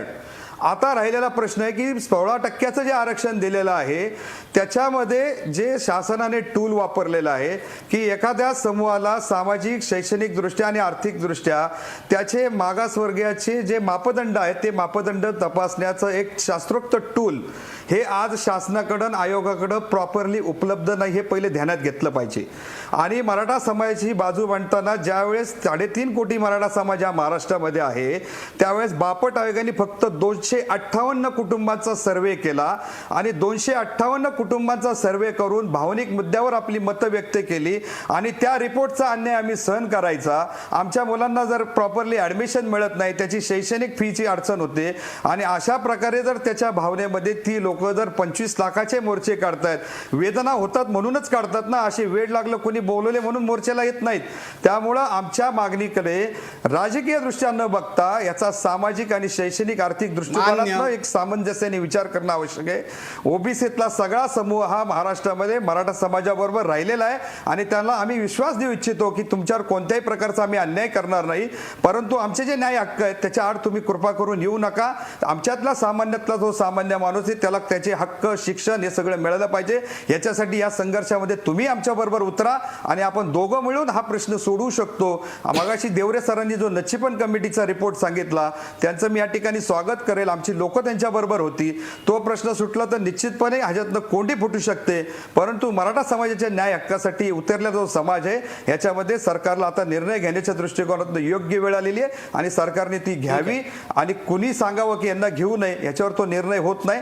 तो शास्त्रोक्त कसोट्यांवर होतो आणि ती कसोटी शासनाने पाळली पाहिजे. मी हेच म्हणतोय. मी तुमच्याशी सहमत आहे. निर्णय शास्त्रोक्त कसोट्यांवर होतो. निर्णय भावनेच्या भरात आणि 10-10 लाखाचे मोर्चे काढून होत नाही. हे लक्षात घ्या. मला भावकर तुमच्याकडे यायचंय. मी या मोर्चांच्या गर्दीला भिणारा माणूस अहो नाही. सर 10 लाखाचा 10 मोर्चा नाही, 25 लाख हो. 258 कुटुंबाचा सर्वे होतो ना सर. अहो पण तुमचे निखिल प्रश्न सर, जे आहेत, अहो 258 कुटुंबाचा कोंडरे सर्वे करून प्रश्न मराठा तुमचे समाजाची आहेत. स्थिती कशी मराठा ठरवणार सर? समाजाचे, मराठा तरुणांचे, नोकरीचे, जमिनीचे, शेतीचे हे मला मान्य आहे. माझा मुद्दा एवढाच आहे की मराठा समाज अन्य मागासवर्गीय आहे हे कसं मान्य करायचं. पण सर 258 कुटुंबाचा सर्वे झालाय लक्षात मी घ्या ना तेही बापट मान्य कमिशनचा. करतो. माझं म्हणणं आहे की आजपर्यंत अहो साहेब, आम्ही मला मराठा मी समाज तेच म्हणतोय मागासवर्गीय नाही की असं मानत होतो, तो अचानक जर म्हणायला लागला आम्हाला मागासवर्गीयात घाला, तर हे कोर्टाने मान्य करायला पाहिजे, हे सरकारने मान्य करायला पाहिजे, आणि त्यासाठी एक समाजामध्ये मंथन होण्याची गरज आहे. तेच आपण करतो. तुम्ही चिडू नका, मी चिडत नाही. याचं कारण असं आहे की आम्ही 10 लाखाचा मोर्चा काढला, आम्ही 25 लाखाचा मोर्चा काढला, यांनी काही व्हायचं नाही. शांतपणे बाबासाहेब आंबेडकरांच्या मार्गाने या प्रश्नाचा निकाल लागेल. गर्दीच्या जोरावर समाजामधले महत्वाचे प्रश्न सोडवता येत नाहीत, हे लक्षात घ्या. मला चंद्रकांत भावकर तुमच्याकडे यायचंय. ते जे म्हणाले, मला ओबीसी आणि मराठा समाजात भांडण लावायचं नाही, पण मी गेले काही दिवस हे अनुभवतोय ओबीसी समाजामध्ये, दलितांमध्ये अॅट्रॉसिटीवरून आणि ओबीसी समाजामध्ये या मुद्द्यावरून खूप अस्वस्थता आहे. त्यांच्या मुद्द्याला तुम्ही काय उत्तर द्या? मी त्यांना पहिल्यांदा 2 प्रश्न विचारतो. पहिला प्रश्न आपण म्हटलात त्याप्रमाणे की मराठा आणि कुणबी हा एक आहे, हे ते पुरावे या ठिकाणी देतात, चॅनलवर देत आहेत. माझं म्हणणं असं असेल की तुम्ही मागासवर्गीय आयोग केंद्र सरकारचा होता, मुंबईत आला होता, राज्य सरकारचा मागासवर्गीय आयोग होता, त्यांच्यासमोर कुणबी आणि मराठा हे एक होते हे सिद्ध करू का शकला नाही? त्याच्यानंतर अनेक केसेस आहेत. आता मी मगाशी सांगितलं त्याच्या पेक्षाही आणखीन अधिक काही केसेस आहेत. औरंगाबाद हायकोर्टाने दिलेले निर्णय आणि मुंबई हायकोर्टाने दिलेले निर्णय, याच्यामध्ये देखील कुणीही त्याच्यामध्ये कुणबी आणि मराठा हा एक होते हे सांगितलेलं नाही. दुसरी गोष्ट अशी, मी कोंडरे सरांना विचारतो की मराठा आणि कुणबी जर एक असतील तर मराठ्यांच्या पोटजाती आणि कुणब्यांच्या पोटजाती वेगवेगळ्या कशा? हा एक प्रश्न. दुसरा प्रश्न असा आहे की मराठ्यांमध्ये आणि कुणब्यांमध्ये बेटी व्यवहार का होत नाही जर त्या दोन्ही जाती एक असतील तर? हे माझे त्यांना प्रश्न आहेत, अगदी सरळ सरळ. आणि याच्यामध्ये आपल्याला सरळ तुम्ही आम्हाला सांगितलं पाहिजे. उत्तर देऊ आता? एक मिनिट त्यांचं पूर्ण होऊ दे. याच्यामधला जो फरक आहे तो आम्ही ज्या वेळेला सांगतो, मी वर्तमानातलं मी ज्या वेळेला बोलतोय त्यावेळेला आजची स्थिती आहे की ती तुम्ही का लक्षात घेत नाही? कोकणामध्ये मराठा समाज हा ब्राह्मण, शेणवी आणि प्रभू जाती यांच्याबरोबरीनं खोत समाज आहे, जमीनदार समाज आहे, आणि त्यांचा अन्याय खोत म्हणून या कुणबी समाजावर, तिलोरी कुणबी समाजावर अन्याय झालेला आहे. आणि तो कुठल्याही प्रकारे आम्ही आज मान्य करू शकत नाही की कुणबी आणि मराठा एक आहे. ठीक आहे, त्यांना उत्तर देऊ द्या. उत्तर द्या.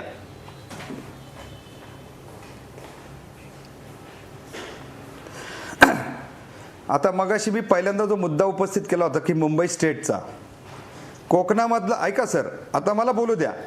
कोकणातला जो कुणबी समाज आहे तसा विदर्भामध्ये कुणब्यामध्ये जवळपास 20-22 प्रकार आहेत. त्याच्यामध्ये झाडे कुणबी, तुर्लेरी कुणबी असे वेगवेगळे प्रकार आहेत. तुम्ही प्रत्येक ज्या ओबीसी मधल्या जाती आहेत, धनगर समाज असेल, ह्यांच्या प्रत्येकामध्ये 18-18, 20-20 पोट जाती आहेत, लक्षात घ्या. आणि त्यातल्या फक्त ठराविक जातींचे एकमेकांशी विवाह संबंध होतात आणि रोटीबेटी व्यवहार होतात, हे लक्षात घ्या. त्यामुळं कोकणातला जो कुणबी आहे हा डांग जिल्ह्यातला कुणबी हा ST मध्ये आहे आणि कोकणातला कुणबी हा OBC मध्ये आहे. त्यांचे पश्चिम महाराष्ट्रातल्या कुणब्यांशी संबंध होत नाही, हे 100% बरोबर आहे. परंतु पश्चिम महाराष्ट्रातला कुणबी, उत्तर महाराष्ट्रातला मराठा सेवा संघाचे अध्यक्ष पुरुषोत्तम खेडेकर हे स्वतः विदर्भातले जातीने बुलढाणा जिल्ह्यातल्या चिखल्यातली कुणबी आहेत आणि त्यांच्या ज्या पत्नी आहेत त्या पत्नी रेखाताई खेडेकर ह्या मराठा आहेत. आता तुम्ही विदर्भाची आणि मराठवाड्याची बॉर्डर, पश्चिम महाराष्ट्राची आणि उत्तर महाराष्ट्राच्या बॉर्डरमध्ये तुम्हाला प्रत्येक गावात कमीत कमी मी 25 अशी उदाहरणं देतो. एकाच्या कास्ट सर्टिफिकेटवर कुणबी आहे आणि दुसऱ्याच्या कास्ट सर्टिफिकेटवर मराठा आहे, लग्न होतात. मग ती इंटरकास्ट विवाह म्हणून तुम्ही सामाजिक न्यायाकडे आम्ही कधी नोंद केली का त्याची? आता तुम्हाला जे मगाशी दुसरा मी सांगतो की जे त्यावेळेस पुरावे उपलब्ध होतात त्यावेळेस त्यावेळेची लोक त्या समितीपुढे जात असतात. आता हे सरकार नवीन आल्यानंतर मुंबई उच्च न्यायालयाच्या स्थगितीनंतर राज्य शासनाने आत्ताच्या नामदार विनोद तावडे समितीने पुन्हा पुरावे गोळा करण्याला सुरुवात केली. आर्काइव्ज डिपार्टमेंटनी आज ह्या ठिकाणी गठ्ठा दाखतो, जवळपास 150च्या आसपास पुरावे ब्रिटिश गॅझेटियरमधनं अक्षरशः शिवाजी महाराजांच्या काळापासून तर 1950 पर्यंतचे शेकडो पुरावे आता नव्याने उपलब्ध झालेले आहेत. आणि ह्या पुराव्याच्या आधारे मराठा समाज हा कुणबीचा पार्ट होतो हे आम्ही नक्कीच्या नक्की सिद्ध करून देऊ इच्छितो. त्यामुळं नवे निर्दोष असे पुरावे संशोधनातनं पुरावे येतात आणि त्या पुराव्यांना जर प्रोबेटिव्ह व्हॅल्यू असेल तर ते प्रोबेटिव्ह व्हॅल्यू असलेले पुरावे हे मान्यच करावे लागतात, कारण ते कोणी खडाखोड करून बनवलेले नसतात. हे या ठिकाणी ध्यानात घेतलं पाहिजे. आणि म्हणून राज्य शासनाने आता ह्या चर्चा अशा होतच असतील, परंतु मोर्चे हे निघतच राहणार आणि मोर्चे निघत असताना सरकारने याची गंभीर दखल घेऊन हे प्रश्न सोडवण्यासाठी तातडीने पावलं उचलावी असं या चॅनलच्या माध्यमातून मी राज्य सरकारला आणि तमाम राज्यकर्त्या वर्गांना विनंती करतो. आणि राहिल्यातला शेवटचा प्रश्न, आपण अनेक चित्रपट बघतो, निळू फुलेंच्या माध्यमातून त्यांनी अतिशय कसदार अभिनयातनं रंगवलेला पाटील उभा केला. तो पाटील महाराष्ट्राच्या डोक्यात बसला आणि तसाच मराठा गावागावामध्ये रंगवला गेला. परंतु प्रत्यक्ष वाडी वस्तीवरचा जाऊन मराठा बघितला, तिथला पाटील बघितला, तो फक्त मराठ्यांचाच पाटील नाही इतर पाटील बघितला तर तुम्हाला या ठिकाणी निश्चित दिसेल की त्याची वस्तुस्थिती काय आहे. चित्रपटातला पाटील हा प्रत्यक्षातला नाही हे ठिकाणी मला नमूद करू इच्छितो. ही कृपा करून बाब ध्यानात घ्या. त्यामुळे लोकांना वाटतं की पाटलाच्या गाडीवर गाडी आहे, शेती आहे, प्रचंड पैसा आहे आणि बाया नाचवतो. अशा रंगवलेल्या पाटलामुळे मराठींची बदनामी झालेली आहे आणि चित्रपटांची मोहिनी समाज मनावर अधिक बसते. त्यामुळे लोकांमध्ये विपरीत परिणाम होतात. त्यामुळे वस्तुस्थितीवर आधारित प्रत्यक्ष वस्तुस्थितीचं अवलोकन करून निर्णय घेणं योग्य ठरेल आणि याच्यासाठी सरकारने याच्यात तातडीने दखल घेणं आवश्यक आहे. कोंडरे सर, आपल्याला एक ब्रेक घ्यायचा आहे. मी त्या चित्रपटाच्या मुद्द्याकडे अशासाठी येत नाही की मराठा समाजामध्ये सुद्धा अनेक घटक आहेत. तुम्ही जो पाटील म्हणताय तो गडीवरचा पाटील आहे आणि एकेकाळी महाराष्ट्रामध्ये असे गडीवरचे पाटील होते, प्रत्यक्ष राजकारणात होते, त्यांनी अत्याचार केलंय, हे सत्य आहे. वाडीवरचा पाटील आणि वाडीवरचा मराठा आणि रस्त्यावरचा मराठा वेगळा आहे, हे मला अगदी मान्य आहे. मी गरीब पाटील आहे, मी पण गरीब अगदी गरीब मराठा गरीब आहे, त्याच्या समस्या आहेत, हे मला मान्य आहे. मी तुमचा मित्र आहे, लक्षात घ्या. मुद्दा इतकाच आहे, आपण हे जाणून घेण्याचा प्रयत्न करतो आहोत की मराठा मागासवर्गीय कसा. नक्की मला ब्रेक घ्यायचा आहे, पण ब्रेक पूर्वी थोडक्यात भावकर तुम्हाला उत्तर द्यायचं आहे. याच्यामध्ये कोंडरे सरांना मी विचारतोय की आपण आरक्षण मिळवण्याच्या दृष्टिकोनातून सगळ्यात पहिली पायरी कुठली असेल तर जातीनिहाय जनगणना व्हायला पाहिजे. जातीनिहाय जनगणना झाली तर मराठा काय, कुणबी काय किंवा अन्य कुठल्याही जाती काय, त्यांचा सामाजिक स्टॅटस, त्यांचा आर्थिक स्टॅटस, त्यांचा शैक्षणिक स्टॅटस क्लिअर कट लोकांसमोर येईल आणि त्याच्यामध्ये मग मराठा प्रगत आहे की कुणबी प्रगत आहे हे कळेल. मग समजा कुणबी प्रगत असला तर ओबीसी लिस्टमधून बाहेर जाईल आणि मराठा जर मागास राहिलेला असेल तर मराठा ओबीसीमध्ये येईल.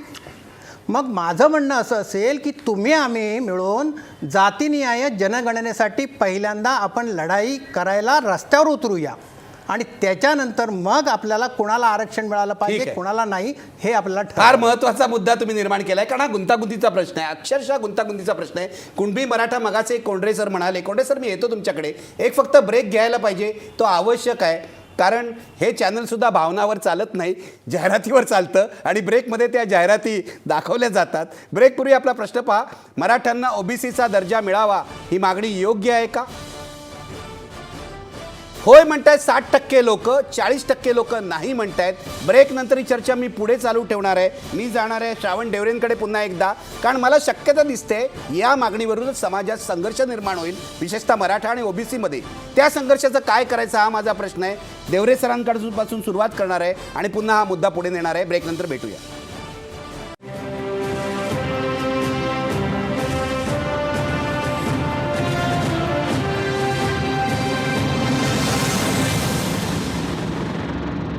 पुन्हा चर्चेला सुरुवात करतोय. मला श्रावण डेवरे यांच्याकडे जायचं आहे. डेवरे सर, ही सगळी चर्चा आपण ऐकली. ओबीसीमध्ये समावेश व्हावा की नाही ही चर्चा इथे संपेल असा माझा गैरसमज नाही, कारण ती पुढे अनेक दिवस चालवावी लागणार आहे. त्याच्यातले मुद्दे खोदून काढावे लागणार आहे. मागणी योग्य आहे की नाही तपासावी लागणार आहे आणि शेवटी कोर्टामध्ये जाऊन जे काय पुरावे आहेत ते मांडावे लागणार आहे. माझा मुद्दा आता वेगळा आहे. माझा मुद्दा असा आहे, आता इथे चंद्रकांत बावकर आहेत, त्यांनी कुणबी समाजाची बाजू ठोसपणे मांडली आहे. ते म्हणतात मराठा कुणबी एक नाहीत. मी जो प्रश्न विचारतोय की मराठ्यांना स्वतंत्रपणे आरक्षण द्यायला तुमची हरकत नाही, त्यांना ओबीसीमध्ये घ्यायला तुमचा आक्षेप आहे. मला सांगा, यावरून ओबीसी आणि मराठा समाजामध्ये भविष्य काळात महाराष्ट्रात संघर्ष निर्माण नाही का होणार?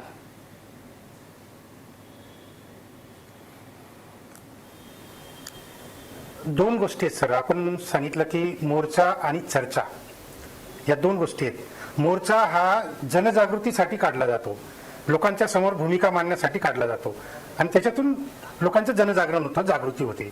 परंतु चर्चा ही निर्णय घेण्यासाठी असते. शेवटी कोर्टात तरी काय चालतं, इकडची चर्चा ऐकून मग न्यायाधीश निर्णय देतो. जर मराठा समाजाला जर खरोखर आरक्षण पाहिजे असेल, मग ते ओबीसी मध्ये पाहिजे असेल किंवा स्वतंत्र पाहिजे असेल, जे काही पाहिजे असेल ते चर्चेला त्यांनी नेहमीच तयार असलं पाहिजे.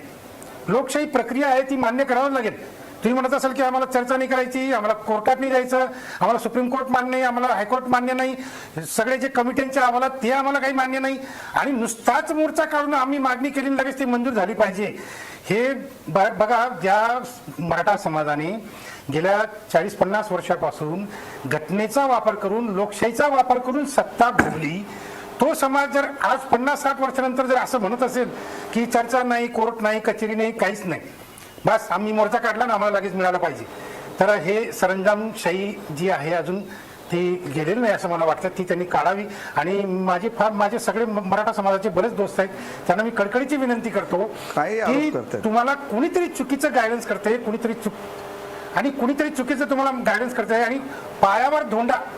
म्हणजे मी वारंवार नेहमी इशारे देतो, मराठा समाजाच्या कार्यक्रमातही जातो, तिथे मी त्यांना सांगतो की जर तुम्ही अशाच पद्धतीने जर SC ST OBCवर जर अन्याय अत्याचार करत राहिले आणि त्यांच्या ताटातलं जर तुम्ही मागत राहिलेत, तर ज्याप्रमाणे उत्तर प्रदेशमध्ये, ज्याप्रमाणे बिहारमध्ये, ज्याप्रमाणे राजस्थानमध्ये, तिथे जे जाट, राजपूत हे क्षत्रिय जाती ज्या आहेत त्या तिथं राज्यकर्त्या होत्या, त्यांचे मुख्यमंत्री असायचे सुरुवातीला. पण जसा त्यांचा SC ST OBC वरचा अन्याय अत्याचार वाढत गेला, तसं SC ST OBC जागृत झालेत. आणि आज उत्तर प्रदेशमध्ये, बिहारमध्ये, यासारख्या राज्यांमध्ये आज अशी परिस्थिती आहे की पुढची 500 वर्ष जाट समाजाचा मुख्यमंत्री बनू शकत नाही, राजपूत समाजाचा मुख्यमंत्री बनू शकत नाही. हे कशासाठी स्वतःच्या पायावर आपण धोंडा पाडून अगदी देतोय? देवरे सर, तुमचा मुद्दा पोहोचलेला आहे. तुम्ही सगळ्यांना बरोबर घेऊन चला. बरोबर आहे देवरे सर, तुमचा मुद्दा पोहोचला आहे. राजेंद्र कोंडरे, मला तुमच्याकडेच यायचं आहे आणि तुम्हाला हेच विचारायचं आहे. स्वतंत्रपणे तुम्ही आरक्षण मिळवलं तर कोणाचा आक्षेप नाहीच आहे, मग ओबीसींची संघर्ष कशासाठी?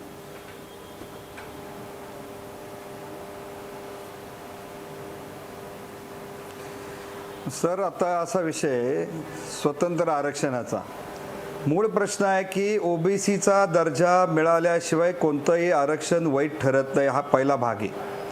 त्यानंतर आपल्याकडे जी घटनात्मक कॅप आहे किंवा सुप्रीम कोर्टच्या गाईडलाईन आहे की 50% लिमिटेड आरक्षणाच्या मर्यादा जर ओलांडायच्या असतील तर विशिष्ट परिस्थितीमध्ये राज्य सरकारला तो निर्णय घेण्याचे काही गाईडलाईन सुप्रीम कोर्टमधनं आहेत.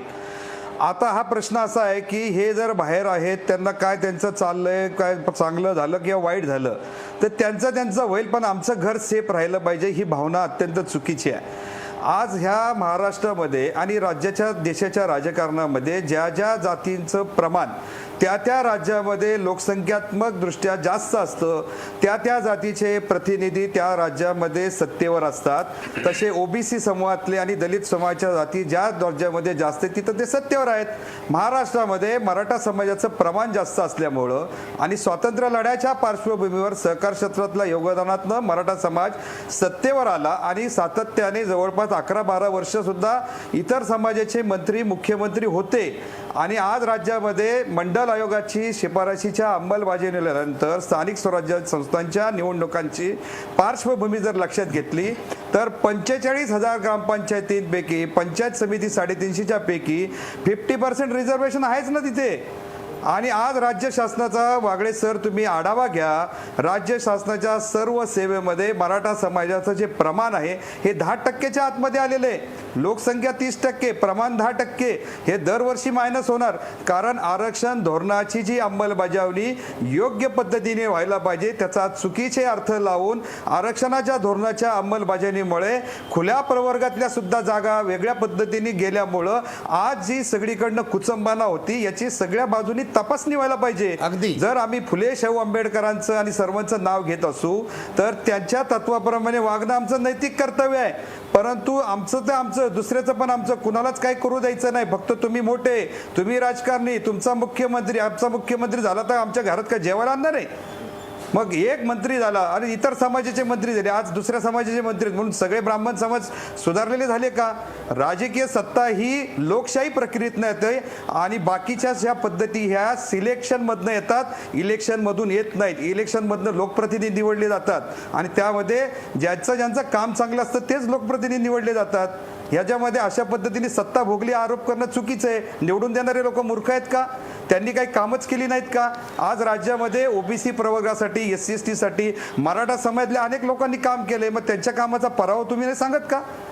असा आरोप ठीक करणं आहे. चुकीचं ठीक आहे. आहे. उलट आमची किंबहुना अशी शोकांतिका आहे मराठा समाजाची की आमचा मुख्यमंत्री जर आमच्या व्यासपीठावर आला आणि आमचे प्रश्न सोडवायला लागला तर इतर लोक त्याला हा प्रतिगामी म्हणून शिक्का मारायचे आणि मराठ्यांपासून लांब ठेवायचे. आज आमची शक्ती एकत्र झाली आणि त्या शक्तीच्या मागं प्रस्थापित मराठी आज आमच्या पाठीमागं यायला लागली. हा आमच्या संबंध गर्दीचा समाज जागृतीचा विजय आहे. त्यामुळं लोकशाही प्रक्रियेमध्ये निवडून आलेल्या लोकप्रतिनिधीला जातीचा शिक्कावरून सरंजामशाहीचा आरोप करणं हे चुकीचं आहे. ती लोकशाही प्रक्रिया जर तुम्ही घटना मानत असाल तर ती सुद्धा तुम्हाला मानावी लागेल. ठीक आहे, माझा वेळ संपत आलाय, पण बावकर तुमच्याकडे मी येतोय. त्यांनी एक मुद्दा महत्त्वाचा मांडला की जर मराठ्यांची गणना ओबीसीमध्ये झाली नाही तर त्यांचं आरक्षण वैध ठरणार नाही. त्याबाबत तुम्हाला काय म्हणायचं? खरं तर घटनेनं SC ST आणि OBC असे 3 जे ग्रुप आहेत ज्यांना रिझर्वेशन दिलेलं आहे त्यांच्यासाठी प्रोव्हिजन केलेलं आहे 16(4) प्रमाणे. आणि त्याच्यामुळे मराठा समाजाला जरी स्वतंत्र कॅटेगरीमध्ये आरक्षण दिलं तरी ते OBC म्हणूनच गणले जातात. आणि म्हणून आमची OBC संघर्ष समन्वय समितीची अशा प्रकारची भूमिका आहे की ESBC म्हणून राणे समितीनं जो एक नवीन वर्ग हा केलेला आहे तो घटनाबाह्य आहे, त्याला कुठल्या प्रकारचं हे नाही आहे. ESBC म्हणजे educationally and socially backward class. Educationally याला प्राधान्य दिलं गेलेलं आहे. आणि SEBC म्हणजे सोशली अँड एज्युकेशनली. आमचा मुद्दा पहिल्यांदा महत्त्वाचा आहे की सोशली, एज्युकेशनली अँड इकॉनॉमिकली जर बॅकवर्ड मराठा असेल तर त्याच्यामधला सगळ्यात सोशली बॅकवर्डनेस हा महत्त्वाचा मुद्दा आहे आणि त्याच्यामध्ये ते सिद्ध करू शकत नाहीत. आणि आज त्यांनी सिद्ध केलेलं आम्हाला दाखवावं. तुमचं असं म्हणणं आहे हे सिद्ध फक्त कोर्टातच होईल? कोर्टात होऊ शकतं. ठीक आहे, माझा वेळ संपलाय. संजय कोकरे, तुम्हाला काय म्हणायचं आहे शेवटी थोडक्यात? मी हायकोर्टाचा निर्णय सांगतो. जाट आंदोलन जेव्हा झालं, हिंसक आंदोलन झालं, त्यावेळी कोर्टाने निर्णय दिला की कुठल्या जातीच्या विकास, हे आरक्षण हे कुठल्या जातीच्या विकासासाठी नाही तर वरचढ जातीपासून संरक्षण देण्याकरता आरक्षण आहे, वरचढ जातीपासून. आणि मराठा समाज जे राणे समितीचं सांगतात, ते राणे समिती पहिली बेकायदेशीरच आहे. राणे समितीने काय सांगितलं, त्यांनी 1 वर्ष म्हणजे 2012ला राणे समिती स्थापन झाली डिसेंबरला, ते 2013पर्यंत 14पर्यंत ती होती. फक्त त्यांनी निवेदन स्वीकारणं एवढंच काम केलं. परंतु 9 फेब्रुवारी 2014 ते 19 फेब्रुवारी 2014पर्यंत पार्टी संस्थेने सर्वेक्षण केलं. फक्त मराठ्यांचं नाही केलं, प्रत्येक जाती जमातीचं केलं. आणि ह्यांनी विरोध केला होता मराठ्यांनी, फक्त मराठ्यांचा करा. पण संस्थेच्या अध्यक्षा सुरेखा मेहता यांनी सांगितलं की मराठा आणि OBC किंवा इतर दुसरे समाज चुकीची माहिती देऊ नका. नाही, पहिलं ऐकावं, तुम्ही लय बोललात, आम्हाला पण बोलून द्या. ते ह्यांच्यामध्ये आम्हाला साहेब ते दिशाभूल करतायत. दिशाभूल ठीक आहे, मी येतो तेच आहे, राणे तुमच्याकडे. समितीवर तेच आहे ना. मी थोडक्यात म्हणा, मी त्यांच्याकडे जाणार. हा, तर त्यांचं पण आम्हाला सर्वेक्षण करायला पाहिजे. ह्यांनी विरोध केला होता. ठीक आहे, आणि तुमचा मुद्दा आहे की राणे समिती ही बेकायदेशीर नाही, आणि दुसरं सर काय नाही, थोडक्यात सांगा. हा, राणे बेकायदेशीर आहे, पण त्यांनी कारण मी तुम्हाला काय म्हणतो, तुम्हाला ना मुळामध्ये संसदीय भाषा शिकली पाहिजे. अशा पद्धतीने आमचं बी ऐका वगैरे नाही चालत. हो, शांतपणे बोललं पाहिजे. समाजामध्ये संघर्ष नाही निर्माण होता कामा. नाही तर ते मध्ये बोलतात ना आम्ही. अहो, तुम्ही चिडता कामा नये, कळलं का? तुम्ही जर असं म्हणता की मी भटक्या विमुक्त आणि OBCचं प्रतिनिधित्व करतो तर तुमच्यावर जबाबदारी अधिक आहे, हे लक्षात घ्या. असं नाही तुम्ही बोलून उपयोग. एकमेकाला सर्व पाहुण्यांनी आदर दाखवला नाही तर होणार नाही, कळलं का? मला समाजात संघर्ष होऊ द्यायचा नाही. मला OBC मराठ्यांमध्ये शांतता आणली पाहिजे. मला प्रत्येकाला हक्क मिळाला पाहिजे, माझी मागणी आहे. मराठ्यांना सुद्धा OBCना सुद्धा. मग असा संघर्ष करून कसं ते चालेल? एवढे बोलताना आम्ही एक शब्द तरी बोललो काय? बरं, पूर्ण करा तुम्ही. हा, तर मग हे 34% कुठल्या ह्यानी आले? 1931चा आधार दिला. 1931मध्ये आपण जर बघितलं जनगणना तर 1931मध्ये मराठा, कुणबी प्लस जे गाभित होता समाज, एकूण 9 समाज उपजाती मराठा म्हणून त्यांनी गणले गेलेले आहे. आणि राणे तुमचं समाज काय म्हणणं आहे? जे बावकरांनी सांगितलं ते पुन्हा तुम्ही रिपीट करू नका. माझं म्हणणं आहे, तुमचं म्हणणं आहे राणे समिती बेकायदेशीर बेकायदेशीर आहे. आहे. ठीक आहे, मी श्रावण डेवरेंकडे जाणार आहे आणि मग शेवटी राजेंद्र कोंढरेंकडे जाणार आहे. मोर्चाचे शिलेदार तुम्ही आहात राजेंद्र कोंढरे. तुमच्यावर जबाबदारी अधिक आहे. मी येतो तुमच्याकडे, कार्यक्रमाच्या शेवटी तुमच्याकडे येणार. मला श्रावण डेवरे, माझी एवढीच मी नाही इच्छा आहे, शिलेदार. मराठा समाजाला त्याचा हक्क मिळाला पाहिजे, पण दुसऱ्या समाजावर अन्याय होता कामा नये. तुमचं काय म्हणणं आहे? नाही सर, आमची सुरुवातीपासून हीच भूमिका आहे की त्यांच्यावर अन्याय होता कामा नये. परंतु मराठा समाजात जर आरक्षण पाहिजे असेल तर दोन गोष्टी महत्त्वाच्या आहेत. पहिल्याने त्यांनी नचेपण कमिटीसाठी संघर्ष केला पाहिजे. संघर्ष केला पाहिजे म्हणजे रस्त्यावर येण्याची गरज नाही. मराठा समाजाचे मॅक्झिमम आमदार आहेत, मराठा समाजाचे खासदार आहेत, त्यांच्या घरी जायचं, त्यांच्याशी चर्चा करायची आणि त्यांना सांगायचं की तुम्ही जोपर्यंत पार्लमेंटमध्ये नचेपण कमिटीवर बोलत नाही तोपर्यंत आम्ही तुमच्या घरून उठणार नाही, आम्हाला आश्वासन द्या.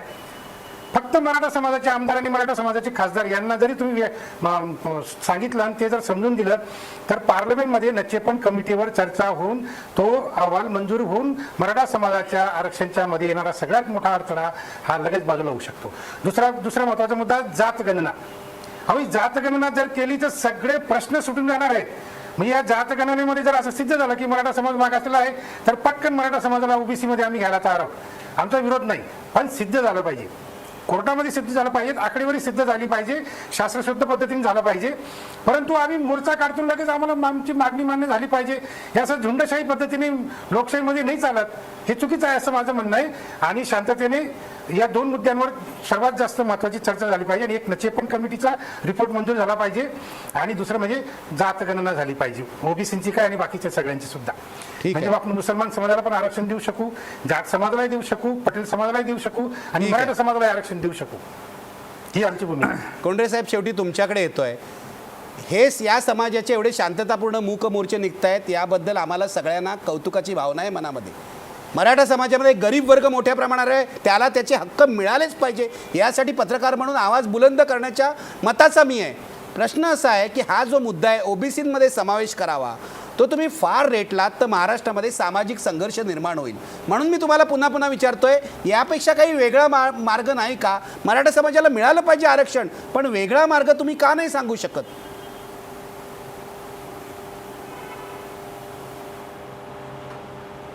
सर, या ठिकाणी श्रावण डेवरे साहेबांच्या भूमिकेचं मी स्वागत करतो आणि आमच्या सर्व कार्यकर्त्यांकडे त्याचा विचार आम्ही पोहोचवण्याचा प्रयत्न करू. हा पहिला भाग. दुसरी गोष्ट स्पष्ट करतो की मोर्चाचा मी शिलेदार नसून साधा सेवक आहे. नंबर 2. नंबर 3, नचेपण कमिटीच्या बाबतीमध्ये जास्तीत जास्त प्रयत्न करण्याचा आम्ही प्रयत्न करू. आता ह्याही पलीकडे जाऊन मला एक ठिकाणी सामाजिक बॅलन्स म्हणून सांगायला पाहिजे की जातीची जनना करायची, या सगळ्या गोष्टी करायचा. वंचित घटकाला न्याय मिळण्यासाठी जाती व्यवस्थेवर आधारित आरक्षण दिलं गेलं. ओबीसीतल्या 12 बलुतेदारांना, 18 बलुतेदारांना त्यांच्या व्यवसायावर आधारित आरक्षण दिलं गेलं आणि त्यातला फक्त ज्यांना सांभाळणारा कुणबीच फक्त त्याच्यामध्ये इन्सर्ट झाला आणि मराठा बाजूला गेला. आता मला ह्या ठिकाणी अशा पद्धतीने भूमिका मांडायची की आरक्षणाच्या धोरणाचे जसे चांगले परिणाम आहेत तसे काही वाईट पण परिणाम आहेत आणि याचा सर्वकष बॅलन्स हे न्यायपालिका आणि सरकार आणि संसद यांनीच करावा लागतो. आणि म्हणून ह्यामध्ये जाती व्यवस्था कोणत्या टोकापर्यंत न्यायची, तर आपल्या संबंध व्यवस्थेमध्ये प्रत्येक प्रश्न जातीच्या कसोटीवरच सोडवण्याची प्रक्रिया सुरू झाल्यामुळं हे असे सर्व मोर्चे संबंध देशभरामध्ये निघत आहेत. आणि म्हणून जाती व्यवस्था म्हणून ज्यावेळेस अन्याय होतो त्यावेळी म्हणून जात संघटित होते, ती संघटित झालेली जात रस्त्यावर येते. हे संबंध आपण देशाने पाहिलेलं आहे. आणि म्हणून सर्वकष देशाचा विचार केला आणि राज्याचा विचार केला तर सर्व सामाजिक आणि राजकीय व्यवस्थेतल्या लोकांनी एकत्र येऊन ह्याच्यामध्ये चांगल्या पद्धतीने मार्ग काढून सर्वांना समान न्याय मिळण्याच्या दृष्टिकोनातून प्रयत्न करणं ही काळाची गरज आहे. आणि या काळाच्या गरजेचा विचार हा सर्वसामान्य प्रत्येक जाती आणि धर्माच्या घटकांनी करणं आवश्यक आहे. एक मराठा मोर्चाचा सगळ्यात शेवटचा सेवक म्हणून त्या सर्व समूहाच्या वतीने माझी सर्व देशाला आणि समाजाला विनंती आहे. अगदी तुम्ही नेमकं बोललात. माझी तुम्हाला विनंती आहे, या चर्चा होत राहतील पुढचा महिनाभर. एवढी ताकद तुम्ही मराठा समाजाच्या तरुणांसकट, महिलांसकट, आबाल वृद्धां सर्वांनी दाखवलेली आहे. माझी इतकीच तुम्हाला विनंती आहे, श्रावण डेवरेंसारखे लोक असतील, चंद्रकांत बावकर यांच्यासारखे लोक असतील, दलित नेते असतील, भटक्या विमुक्तांचे संजय कोकरेंसारखे नेते असतील, सगळ्यांबरोबर बसा आणि यातून मार्ग काढा. ज्याच्या हक्काचं आहे त्याला मिळालं पाहिजे, कुणावरही अन्याय होता कामा नये. हे आपण सगळेजण मिळून बघूया. हा शिवछत्रपतींचा महाराष्ट्र आहे, हा फुले शाहू आंबेडकरांचा महाराष्ट्र आहे. आणि छत्रपतींचं सगळ्यात मोठं म्हणणं होतं की कुणावरही माझ्या राज्यात अन्याय होता कामा नये. त्यामुळे ओबीसी नाही असं वाटतं कामा नये, दलितांच्या मनातही अस्वस्थतेची भावना निर्माण होता कामा नये अशी मी विनंती तुम्हाला राजेंद्र कोंडरेजी करीन आणि चर्चा रोज करत राहीन.